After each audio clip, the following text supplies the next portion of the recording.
Welcome to Profiles, Cal. It's a pleasure to have you on my show today. It's actually an honor as well.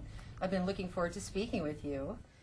And I want to start out talking about, in your book, about the right values. And your father, Cal Ripken Sr., he instilled in you and your family the values of hard work, excellence, integrity, and he did it by setting a good example. Do you think you would be who you are today if it wasn't for your father's work ethic and influence in your life? No, absolutely not. Dad is covered all in the book, and it is a book about principles and values, and we do tell the story through that framework of perseverance, because I was that guy that broke that record. People naturally think I have this secret, so I guess this is my attempt to answer that question. Thank you for having me on the show, by the way. I didn't get a chance to respond a second ago. The right values, it's really interesting. You go back to what people perceive as old school values, you know, good work ethic, the quality of your work. And my experience with Dad, I started to reflect and think, why do I have a good work ethic? Is it because, you know, Dad told me to have a good work ethic? And the answer is no, it's because he showed me. He rolled his sleeves up and he did the work. And a lot of times when we were kids, we always didn't have the right tools to do a job. For example, edging the driveway. A lot of people had edgers and they stood up and did a nice clean job. We had strings and a dull hatchet, so we made angle cuts towards the driveway. It was a lot harder to do that. We still could get the results in the end, but Dad did something really cool. At the end of all our jobs, Dad stood there and said, you know, look at your work, survey your work. You know, and then we looked at it and he says, how does that make you feel?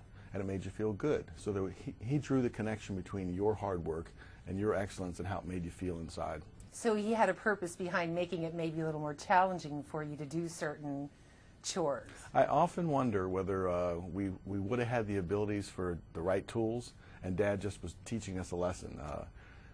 Same thing with taking rocks out of a garden. You know, most people had a wheelbarrow that they put the rocks in and rolled it down and dumped it someplace else. We had a reinforced wagon. You know, my dad went through great trouble of reinforcing an old wagon with steel strips on the bottom. But again, I wonder if that was intentional. Well, what about being a baseball player? Do you think if your dad wasn't as knowledgeable and was interested in it as much, do you think you would be as well or would have played? Well, I think we take a lead from our parents on many things. Dad was in professional baseball, and he became the happiest person in the world when he put his uniform on, and I thought he had the secret. And Dad always encouraged us to find what we love to do and not put any pressure on us to play baseball and those sorts of things. I ended up having the talent to play big league baseball, but it was that love of the game that he allowed me to witness from his perspective, and I caught it. Essentially, I caught the bug. You know, I went in there and started to follow baseball. I love baseball so much, and fortunately I had the talent to take it all the way to the top. So that must have had a big part then to do with you not missing a game in 17 years. Well, Dad's influence, you know, I guess when you go back and you look at it, Dad's influence, essentially, if the streak was defined in a real small, simple way, it was the fact that my job as a baseball player was to come to the ballpark, put yourself in the hands of that manager, who was the leader of your team. He decided who was going to play that day.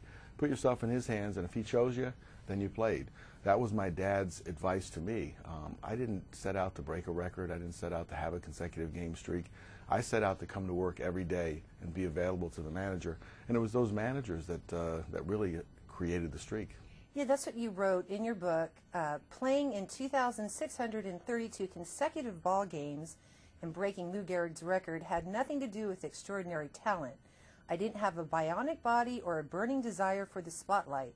I simply showed up and honored the game of baseball by playing as well as I could, as often as I could. In doing so, I became an unintentional hero. So how does it feel being a hero? I don't know. I mean, You don't know? I'm perceived that way. I mean, I try not to soak that in, and I don't believe it necessarily. I'm big on perspective. I'm big on teaching my kids about perspective. Just because you could catch and throw and hit a little bit doesn't make you a hero necessarily. We live in an age where we put some people in society up on a pedestal. Some of those guys are the sports guys. We play a game. I remember when I was a kid, I loved to watch you know, athletics, and I thought that these guys walked on water. And the thing that I like to try to remember always is that when I became that guy that kids tended to look up to, that I wasn't going to forget. You know, it was just I was a baseball player. I wanted to make sure that I gave a positive influence to the kids, but it doesn't mean that I'm any better than anyone else.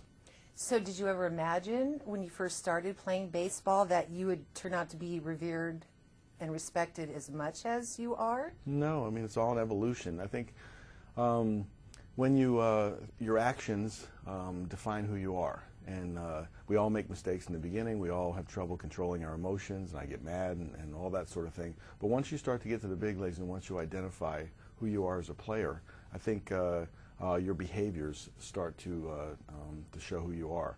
And I think there was a cool story in the book where Ken Singleton, you know, caught me very early on when I was in first year. I had thrown my helmet down and in disgust or frustration from striking out.